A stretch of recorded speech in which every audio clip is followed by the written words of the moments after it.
Let's talk about something we've all wondered about. What really makes a relationship last? Not just for a little while, but for the long haul. Today, we're going to get past all the surface-level stuff and really dig into what it takes to build a connection that's more than just a relationship. It's a true sanctuary. So, let's just get right to it. What really holds a relationship together?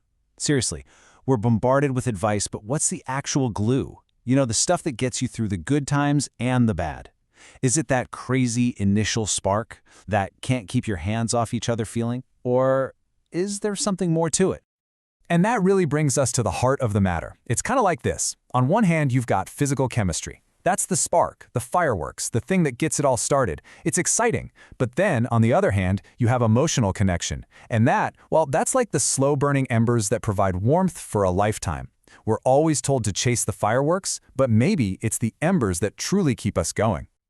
Okay, so let's talk about what happens when we get this balance wrong, when we mistake that initial physical attraction for real, lasting love. We end up building everything on a pretty fragile foundation. I mean, just think about it for a second.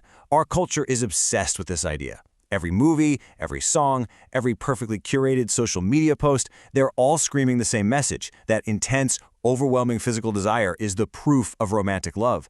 But that's a pretty seductive and honestly a really misleading idea. And this quote right here, it just nails the problem. Because if sex is the only thing holding you together, what happens when life, well, happens? You know? Stress from work, getting sick, just getting older. All of these things can naturally cause desire to fade. And if that's your foundation, the whole thing is basically a house of cards.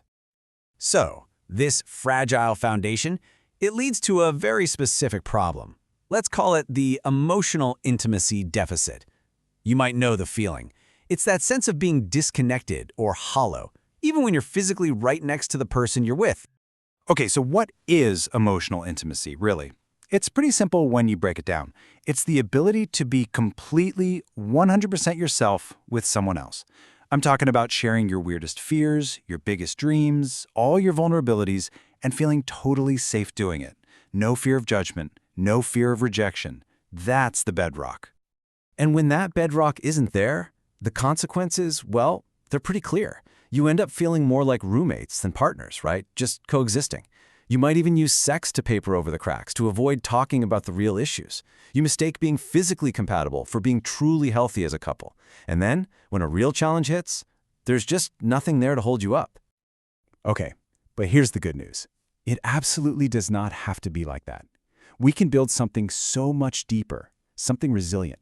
And it all comes down to the power of being truly seen by another person. Let's break this down. First up, you have what's called the secure base connection. This is that amazing feeling of knowing deep in your bones that someone has your back. No matter what you do, no matter how badly you might mess up, you have a safe harbor to come back to. And that gives you the courage to go out and face the world. Then there's the mirroring connection. Have you ever felt this? It's that, oh my gosh, you just get me feeling. It's when all your little quirks and your deepest fears aren't just tolerated, they're validated. Someone sees you, really sees you, and understands. There's just nothing like the comfort of being truly known. And the third piece of this puzzle, the team connection. This one is huge. When things get tough, it's not you versus me. It's us against the problem. You're a team, a united front.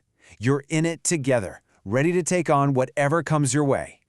And when you have these connections in place, the emotional world you create together is just incredible. You can be vulnerable without being afraid. You feel this deep, calm security. You know you're valued for exactly who you are. You even feel something called compersion, which is basically empathetic joy. You're genuinely, truly happy for your partner's wins with no jealousy. And together, you build this resilient hope that you can handle anything. Okay, so this all sounds great, right? But how do we actually build it? Well, the good news is it isn't some kind of magic. It's about taking real, intentional, actionable steps. And it really starts with these small, daily practices. 3 core habits. First, intentional connection. Seriously, just 15 minutes a day. No phones, no Netflix, just talking. Second, emotional transparency. Get in the habit of actually sharing what's going on inside your head. And third, genuine appreciation. Make it a point to tell your partner what you appreciate about them, not just the chores they did, but who they are as a person. And here's a really important one that I think gets overlooked a lot. we need to remember the quiet power of non-sexual physical touch. It's a huge, huge part of intimacy. And this isn't just some fluffy idea. There's actual science here. Simple things like holding hands, a long hug, cuddling on the couch, these things trigger the release of oxytocin. You've probably heard of it. It's the bonding hormone.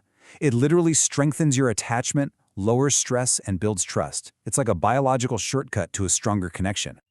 And look, there are tons of other ways to connect. Share stories from your past, not just the highlight reel. Journal together. Turn boring things like cooking dinner into a chance to really talk. And maybe think about couples therapy not as something you do when things are falling apart, but as a proactive investment in your growth together.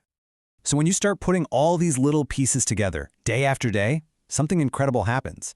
Your relationship transforms from just a structure into the ultimate shelter. It really brings us back to that idea we started with. It's the difference between a house and a home, right? One is just a structure, but the other is a sanctuary. It's a place where you feel safe, nourished, and completely, truly yourself. And here's the best part. A partnership like this doesn't take energy from you. It gives you energy. It becomes this renewable source of strength and support and joy that literally fuels the rest of your life. It's the foundation that helps everything else in your world grow. So I'll just leave you with one final thought to reflect on. When you look at your own relationships, what are you building? A house or are you building a home?